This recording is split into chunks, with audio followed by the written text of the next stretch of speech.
a group of women in the Senate are speaking out about Hillary Clinton and the sexist standard that they say she faces on the campaign trail. Maryland Democrat Barbara Mikulski tells The Hill, quote, "Many of we women feel that there's a double standard. What's being said about Hillary is what women have heard for centuries. You're too loud, you're too aggressive, you're too pushy. Why do you want the vote?" The Hill also interviewed Senator Dianne Feinstein, the California Democrat, saying, quote, "I think women go through a magnifying glass that men do not. Look at Trump. Talk about braggadocio. Talk about arrogance. Talk about shouting. Talk about demeaning. Talk about insulting. It's all there."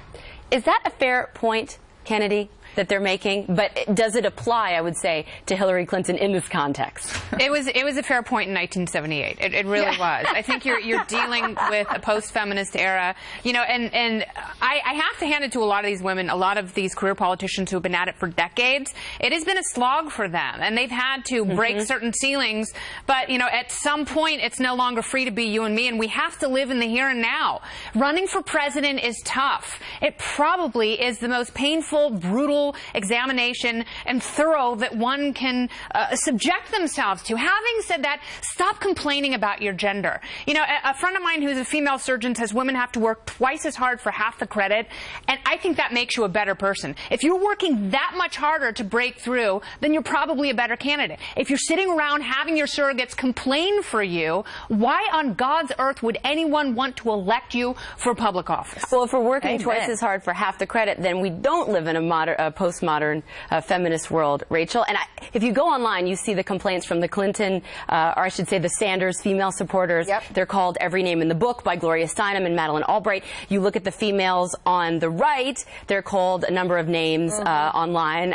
I'm one of them. They get it all the time, and it's easy to ignore it because you just tune it out. But I do think misogyny and sexism exists, but does it exist in Hillary Clinton's case, or do people not like her because they perceive her to be a liar? I think in this case, I mean, you really are seeing a divide between liberal boomer feminists and women, I think, our age and younger. And I think it's really stark. I mean, they just don't see themselves as victims the way the older generation does. And I think what happened with Gloria Steinem and the Bernie Sanders liberal women supporters, the young women, I think shows a real maturation of the women's liberation movement. They simply said, listen, we don't have to vote in a herd. We don't have to vote for her because she's a woman. And I think that was a really super powerful moment for the women's movement. And I think it really showed what a dinosaur Hillary Clinton is. And I think it makes her look bad in that light. And the other point I want to bring up is, I said this at the very beginning of the campaign when they picked Hillary. I said this new generation of young women did not grow up knowing what happened in that in the Bill and Hillary and Monica Lewinsky episode. And I think, again, once they saw what happened with Bill, once they saw how Hillary reacted, and once they saw how the feminist establishment, like Gloria Steinem and company, how they enabled and apologized for it and ignored it, I think all of them look bad. And this is a new day, and her tactics just aren't working. Okay, Katie, I want to ask you about Nevada and what's going on the ground, but I can't help but notice your head nodding. I mean, to Rachel's point and to Kennedy's point, I mean, they're both right. It's a complex issue, because on one hand, these are the daughters of Betty Friedan, the woman who wrote The Feminine Mystique, and they're saying, listen, I don't have to listen to a Hillary Clinton. I can make my own choices.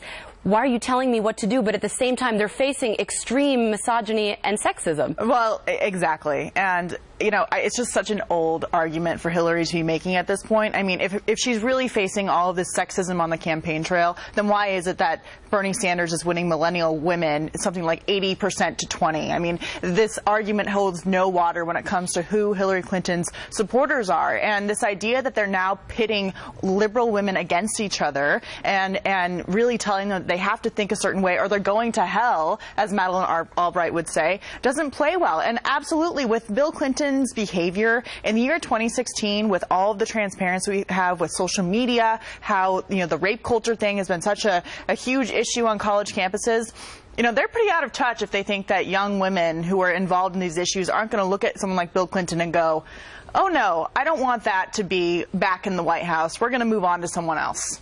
Absolutely. General Keane, you said at the opening of the show we should be looking forward, not backward.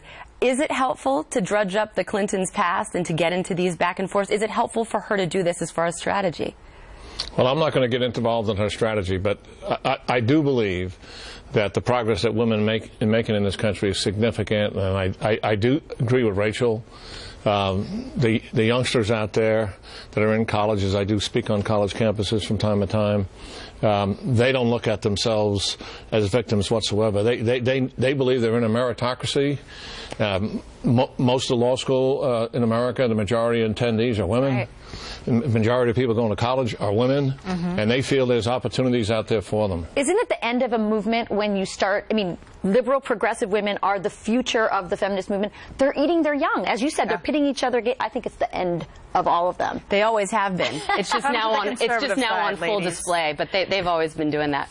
All right, Senator John McCain says the administration seems to be dragging its feet when it comes to investigating Iran's capture of 10 U.S. sailors last month. Remember that? What the senator says that he may be forced to do now and what it could mean for this investigation.